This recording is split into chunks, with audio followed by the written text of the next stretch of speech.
ગત તારીખ 21/5/2025ના રોજ સાણંદ જીઆઈડીસી પોલીસ સ્ટેશનના ઝુલાપુર ગામ ખાતે રહેતા બળદેવભાઈ કરશનભાઈ પટેલ તેમના દીકરા ભરતભાઈ જ્યારે રાતે 10:30 વાગ્યાના અરસામાં પોતાની દુકાન ખાતે હાજર હતા તે દરમિયાન તેમને છાતીના ભાગે છરીનો ઘા મારીને એમનું મૃત્યુ નિપજાવવામાં આવેલ છે।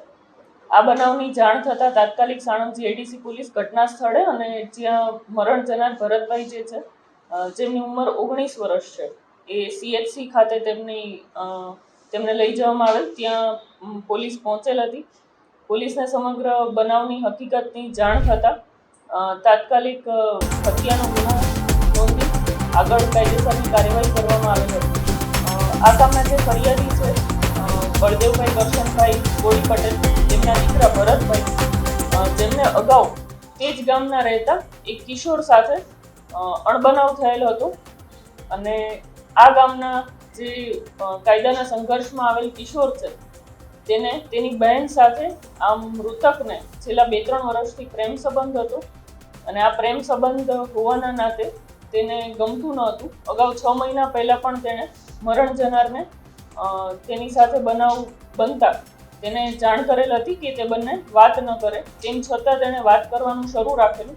2 દિવસ પહેલા ફરીથી તેને ચેતવણી આપેલ હતી કે મારી બેન સાથે તું વાત ના કર, પરંતુ મરણ જનારે તેને એવું કહેલું કે જે થાય કરી લેજે, હું વાત કરીશ। જેથી ગુસ્સામાં આવીને જે કાયદાના સંઘર્ષમાં આવેલ કિશોર છે જેની ઉંમર 16 વર્ષ છે તેણે મૃતકને છાતીના ભાગે છરીના ઘા મારી મૃત્યુ નિપજાવેલ છે। આ હત્યાની જાણ થતાં તુરંત જ એસપી સર દ્વારા અલગ અલગ ટીમો બનાવવામાં આવેલ, જેમાં એલસીબી એસઓજી સાણંદ ડિવિઝનની ટીમો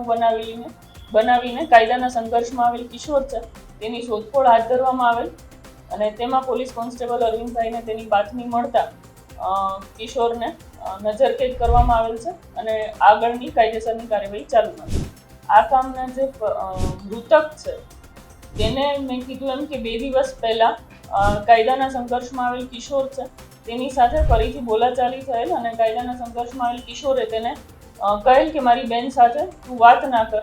અને તેમને છેલ્લા 2-3 વર્ષથી ફોન પર વાત કરવાના સંબંધ હતા, પ્રેમ સંબંધ હતો, તેમ છતાં બંને વાત કરવાનું શરૂ રાખતા જે કાયદાના સંઘર્ષમાં આવેલ કિશોર છે તેને ગુસ્સો આવતા તેણે ઘરેથી તેના છરી લઈને નીકળેલ અને 10:30 વાગે દુકાને જઈને તેણે માવા અને સિગરેટ એ વસ્તુ લીધેલ અને ત્યારબાદ તેને છરીના ઘા મારી મૃત્યુ નિપજાવેલ।